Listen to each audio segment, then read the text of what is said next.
All right, the waiting room's looking pretty clear. I will hand things over to Laurel to start with a maintenance update.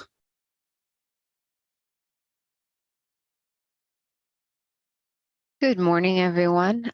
Quick maintenance update. So our maintenance window is approaching.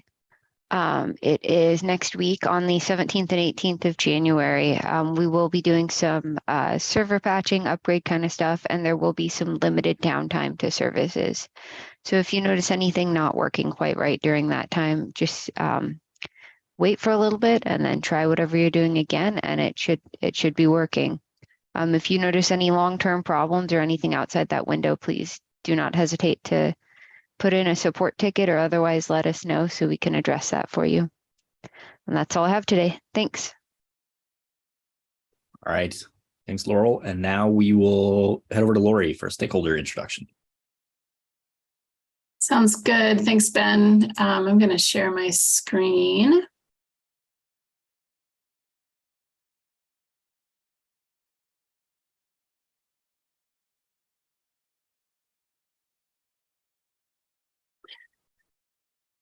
All right, welcome back after the new year, and we have someone new to introduce to you today. If you haven't seen this yet, we have been starting kind of a new tradition here on our V3 calls, and really the purpose of this is to learn something new about others on the call, build some points of connection that we hope can lead to increased communication and collaboration and in stakeholder groups working together, and just to have a little fun as well.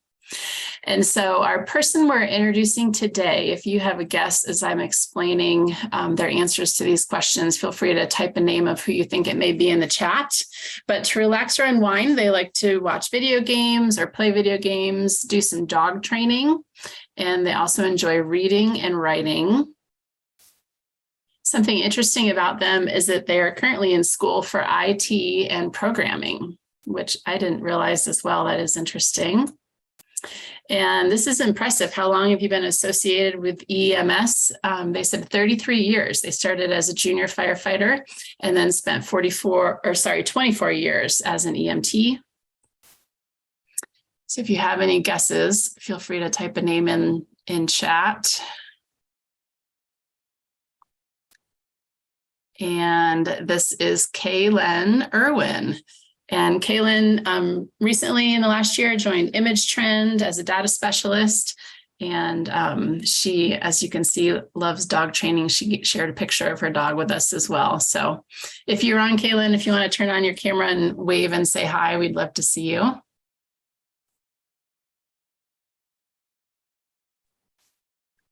Unable to use the camera at the moment, but hi guys. That's okay. Thanks, Kaylin. Good to see you. And a couple quick announcements as well. We are putting out a call to all vendors and to state data managers, just as a reminder that we're looking to close the 2022 public release of the state data set February 17th. And we've set a deadline for that. And so we need your help. There's a list here of 7 states that are at least 10% behind what their EPCR count records were for last year. And so in comparing those two, we're thinking that there's a delay in some records being sent, and we're asking you to help us catch up before that February deadline. So Arkansas, Maryland, Michigan, Minnesota, Maritime Peninsula, Mississippi, and Vermont. If you have any questions or need help with any of that, feel free to reach out to myself or anyone at the TAC, and we'd be happy to help you with that process as well. And then just a quick reminder too for state data managers, if you can check your email from me earlier in the week, we sent out a new survey asking about your updated timeline in transitioning your state to version 3.5. And we know that vendors are anxious to get this updated information. We've been requested to put it into an Excel sheet so it can be found more easily in one location for them. And then we also will update your state pages with that information as you give it to us. So I will put a link to that survey in the chat in just a moment. But if you haven't already, I think I've received over 20 so far, but if you haven't already, we're looking for those by next Wednesday. That's all I have. Thank you. All right. We're going to head over to Jen for transition 3435 transition value changes update. Fantastic. Good morning, everybody. So I am sharing my screen. You'll see our wonderful nemesis.org homepage. I want to show you where to find the new resource. It is under the Using EMS Data, V350 revision, and a list of 3.5 resources. And down you will see the value changes for 340 to version 350, and it is a spreadsheet, so it will download rather than having y'all wait for that to happen this morning. I went ahead and did it earlier. This is what it looks like. It's pretty easy. This is the 340 section. This is the 350 section. It compares each and every every value from 340 to 350. So if there was a change in the label, it's noted in yellow, change in description. If there was no change, it just stays white, it says no change. Anything here you'll notice it says a new value. So this means the value did not exist in 3.4, but it does exist in 3.5. And then anything in gray was deprecated, removed, no longer exists, and it'll be blank over here for the version 3.5. And then I do want to point out for you, this column here is merged all the way down to prevent any accidental resorting. So once you download it, you can do with it whatever you like, but you will have to remove the merges to be able to change the sorting or anything like that. If you only want to look at the E elements, there is a tab just for that. D elements, there is a tab just for that. And then all elements are listed here. Were there any questions about the new resource that's available? Jen, this is different than the one that came out like a year and a half, 2 years ago. I'm not sure because I'm not sure what came out a year and a half, 2 years ago. Okay. Yeah, Jen, I think this is just a further polish revision as I look at this. The mapping that Josh did early on has been out for quite a while. I think this just presents it in an easily digestible format. Right, and this isn't a mapping document. This is just one of the things that we were asked for by a couple of the stakeholders was just a way to look at each of the values that were in 340 as compared to how the value is in 350 of any element that had a change.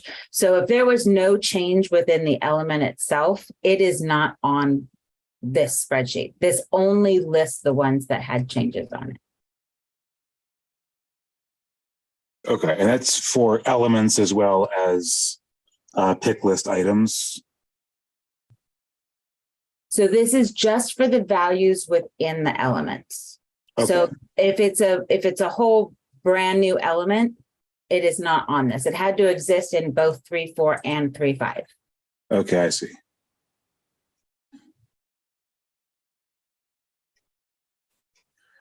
Thanks for having questions, though. How hard would it be to add the new 3.5 elements to this? I thought it included everything that was 3.5. So for that, I think there's already a resource, a gap analysis resource that has those listed. And I don't already have that downloaded. Let's see if I have it somewhere else. Yeah, there are other resources listed on that link that I put in the chat that can help with those 3.5 values. This document that Jen created is specific to changes that are directly from 3.4 to 3.5 in those specific elements and values. So there are quite a few resources on that link of other resources that can help with the 3.5 values. And maybe, I know Monet's worked on those quite a bit too. So Monet, if there was anything that you wanted to add in, that may be a specific resource for 3.5 values, you're welcome to chime in. I don't have anything additional with just the values. Yeah, so it might be nice just to add a tab here as kind of a one-stop shop, just to show the new elements, we could certainly try to do that for sure. Sure. I will work on that. We'll get that out. I will put that on the list. This is Karen. If you go to the page that has the XSD and data dictionary for version 3.5, under additional documents, the bottom one that says V3 summary of changes, that document has many, many worksheets on it. And there's one worksheet that tells you what are the new elements for 3.5. So under technical resources, go up to data dictionaries. Now scroll down. Right there, V3 summary of changes. And I knew we had one. Perfect. So Jen, what's the name of that spreadsheet again? So the first one is the value changes. Value changes from 340 to 350. And it's a spreadsheet comparing the differences in the values. And that would be the allowed values, the drop downs. Thank you. Thank you. Now, in reference, this is Brenda. In reference to the summary of changes, we had a question earlier on an earlier call about making sure that all of that was up to date, because that we've been using that one to reference constantly. So if there's anything changed, did it get in that document? Yeah, Brenda, that's a great question. It kind of relates to what Keenan was saying, right? I don't think there's been any modifications in what came out earlier. So this is just another rendition of the same changes. Yeah. Great. Yeah, we used that one extensively. Yeah. So does the summary of changes have all of the new data elements and all of the new values? Does it include everything? So the summary of changes has all of the elements listed. This one here that I'm on that I have active on the shared screen is the changes between 3.4 and 3.5. And then this column here up at the top, sorry, I had to download it on the fly, so I apologize. Takes a second here. This will have where you can look just for new values or anything that had a change. You know, I'm really good at it when not everybody can see what I'm doing. I'm really quick. I don't. Sorry about that, guys. But the question was are the values in there? And the answer is not, which is why Jen created the new document. Thanks, Jen. So, Karen, could you guys repeat where's the summary of changes? I'm on my phone. I can't follow very easily. Absolutely. Nope, not a problem. So on the technical resources page, under the data dictionaries and XSD. Yeah. And then you scroll down to the V3.5 and it has the summary of changes. Thank you. So Jen, Karen's summed that up very well. I think it would be valuable in the document that you've done for the V4 to V5 changes to actually include the new elements on a tab with the values, right? Because that could just be helpful. Sure. Absolutely.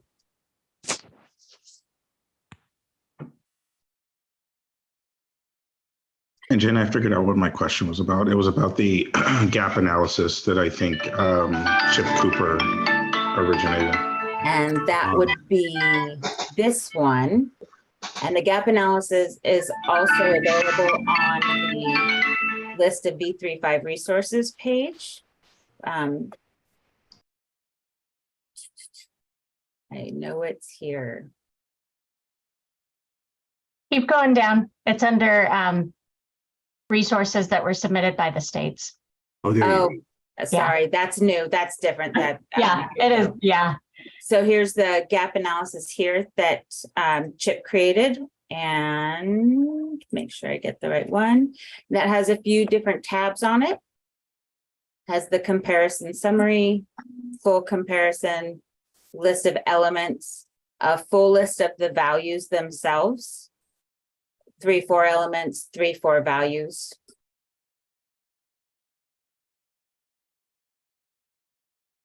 Kip's a master Excel user, that's for sure. Yes. Yes.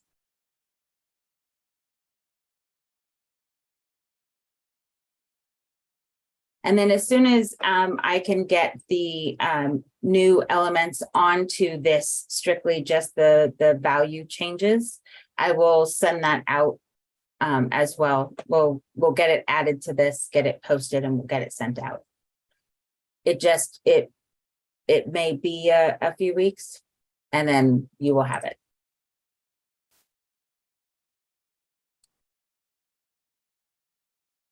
Anything else that I can help with? I'm just gonna double check the chat really quick.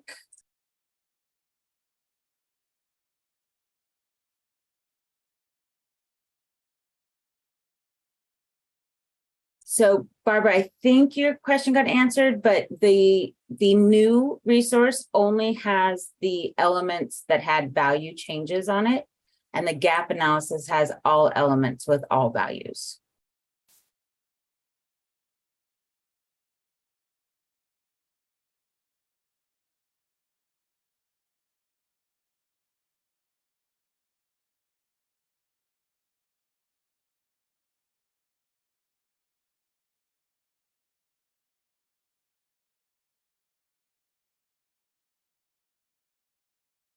David, did Great. yours get answered, David Saylor?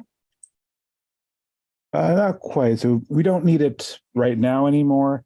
But kind of, I'm not sure if our request was one of the ones that was intended to fulfill.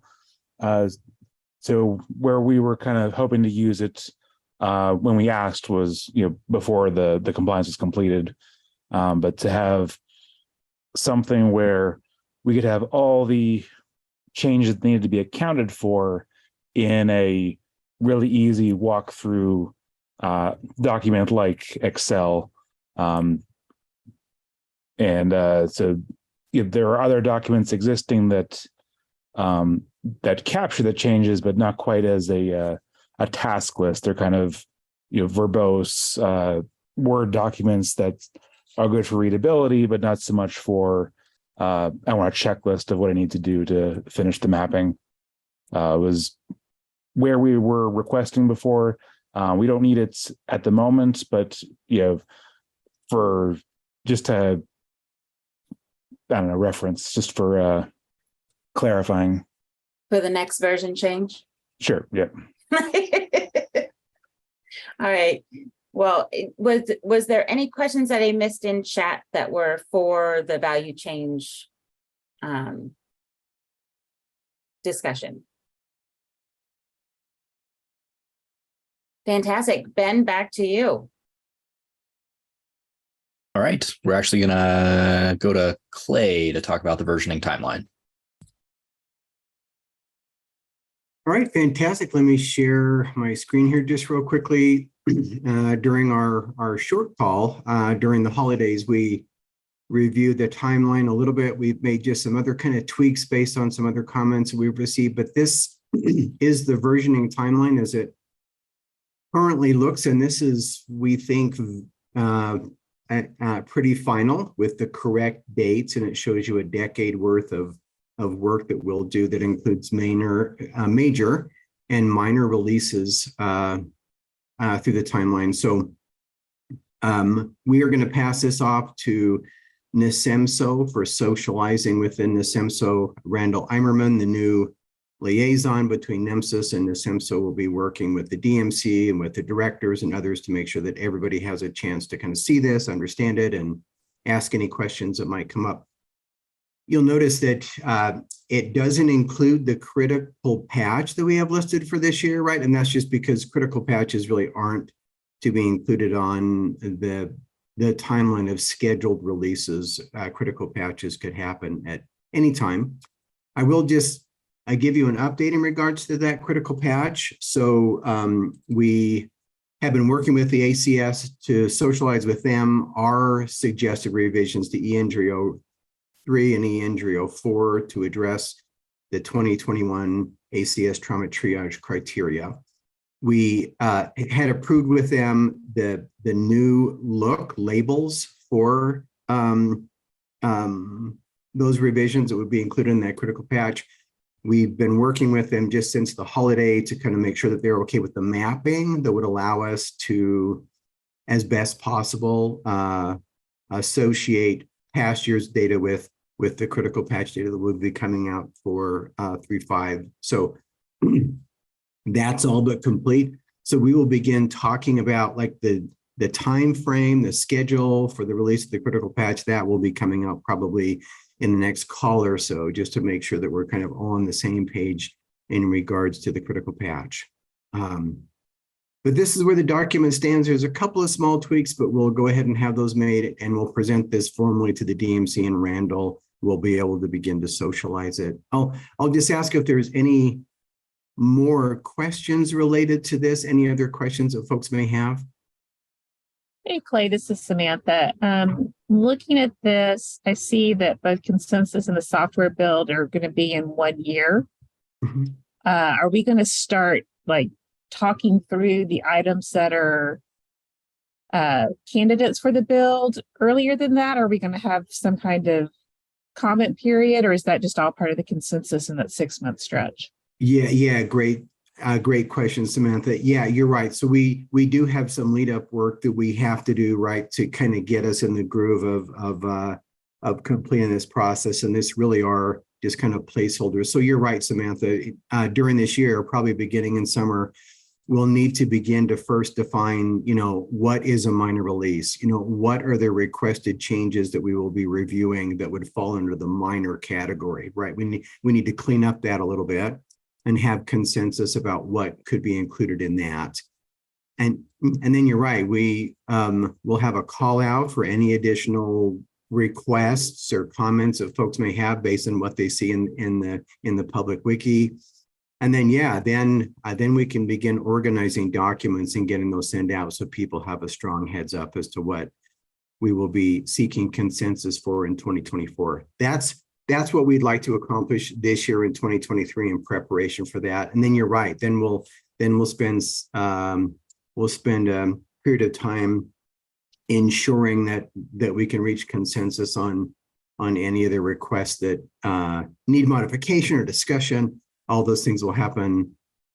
But you're right, Samantha. We'll be knee deep into that this year, probably the second half of this year, just to make sure that we're not really scrunched down in regards to ensuring that we have a good idea of what will happen and then allowing time for a build. And the one suggestion I'd have, I feel like for a major release, keeping that same kind of time frame might not be reasonable. It might be worth for the major releases thinking about having that consensus time be a little bit longer.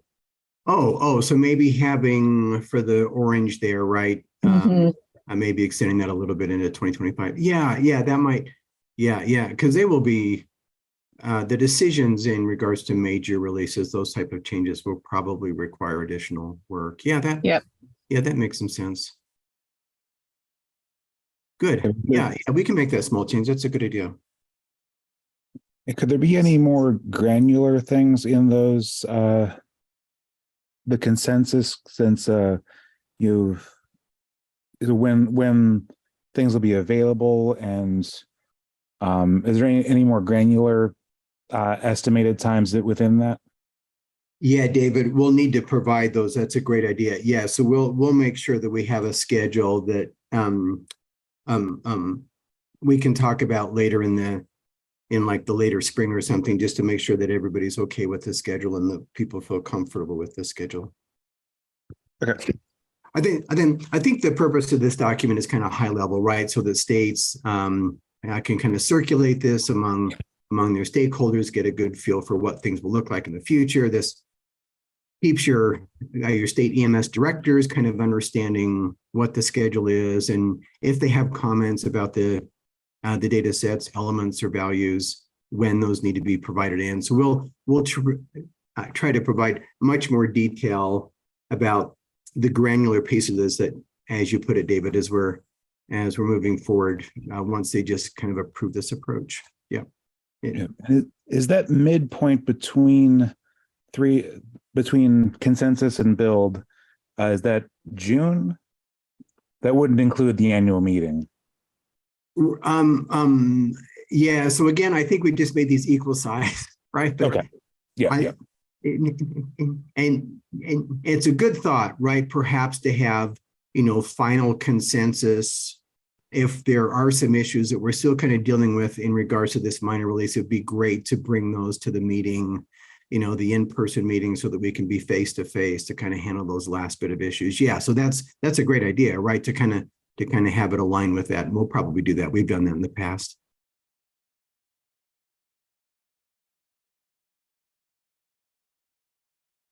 Yeah, great. Great questions. There's lots of work to do to frame these up so that people feel like we can facilitate these minor and major releases with some more ease, and we'll continue to work on that. So yeah, thank you for all your comments, and we'll continue to work with you on that. Hey, Clay. Yeah, Keenan. I just have a small bit of heartburn about a 6-month build period for the major release. Okay. I think once the consensus is made, it's likely going to take some vendors longer than 6 months to build and become compliant. Yeah, good thought, Keenan. And maybe what we can do is, just so this doesn't look so confined, maybe we can spread these out a little bit, and we're certainly okay with that, right? I mean, we're gonna be providing products related to this minor release beginning in the summer, right? So we could clearly extend these a little bit, so they don't look like there's just like this firm cut point on June 1 or something, right? So that makes sense. Yeah, but there has to be consensus before we build, right? Yeah. Yep, for sure. And then you want to have time to build, right? So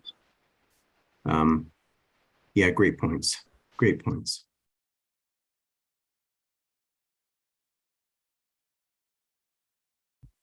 All right, any other comments? Good. I guess the only other thing I'll bring up, just one more thing I just want to make folks aware of that we're working on and trying to get final approval on. We've been working on a document that's kind of it's a bit of a grant guidance that would help states facilitate the application for bill money for the bipartisan infrastructure law funding related to bill.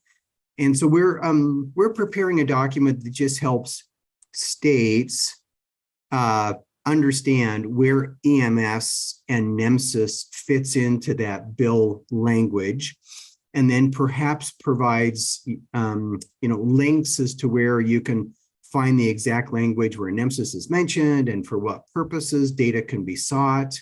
Helps you perhaps make connections with your highway traffic safety committees. Includes cut and paste language that just describes basic things that you probably would incorporate into a request for data.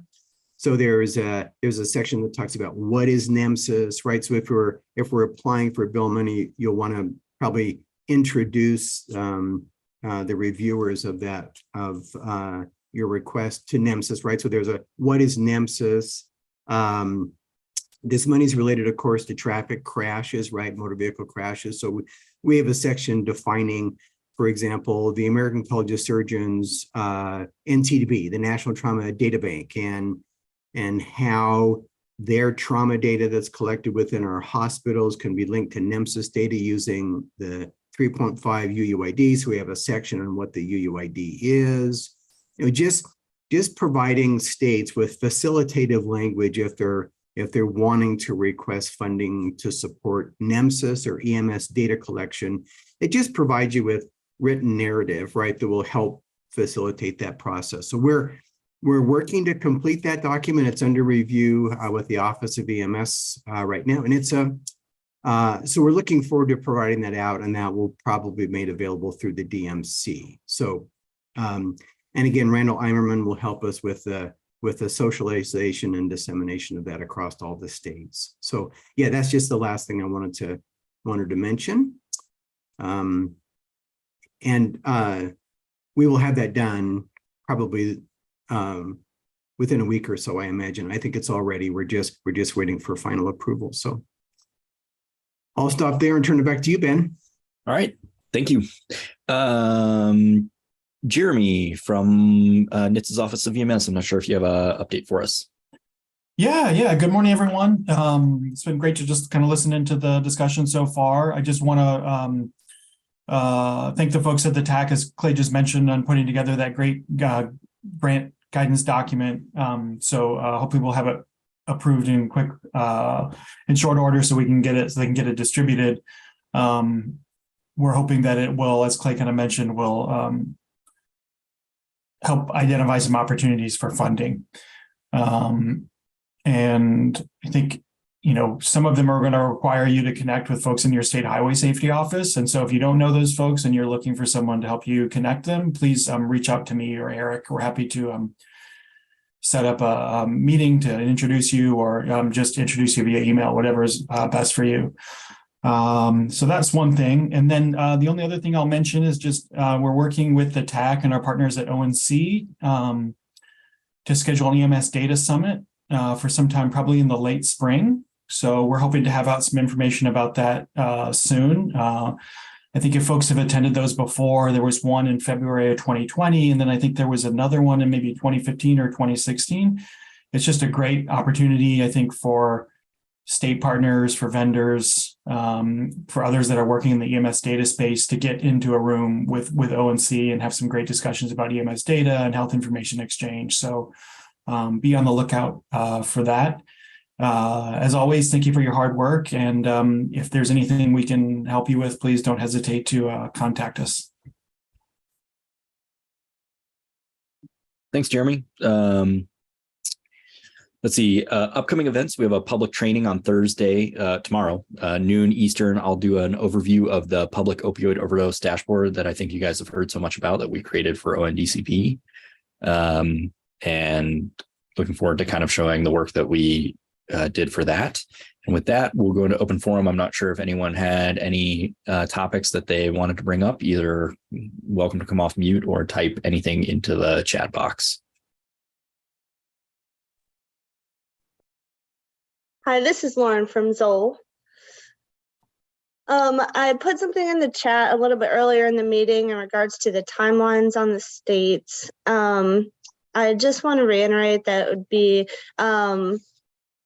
good for states to not have the same cutover dates as the go live or implementation dates. This can be really confusing and hard for providers and vendors at times. And so we are getting a little bit concerned as especially people with enterprise products as we're moving into March. It is mainly up to the customer to get some of these done. We're putting out mass communications to them, trying to have individualized conversations with them. But it is still a concern to have those same dates, right? So cutting off the same day we're going live. And I just wanted to ask if the states, as they're sending in those timelines on the survey that you sent out, if they could just be considerate of the fact of those dates when they're providing that timeline.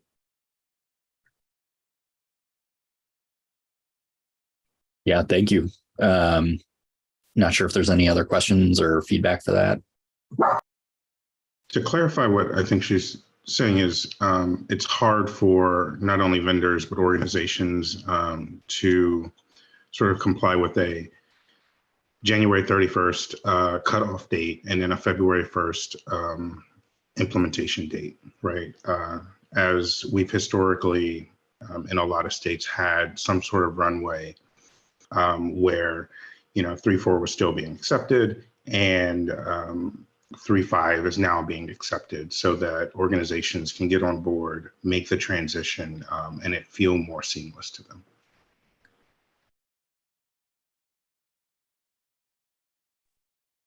There you go. Keenan always says it better.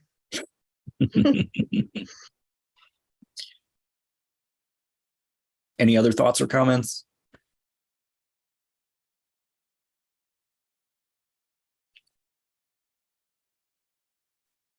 Well, our next meeting is January 25th, same time and place. And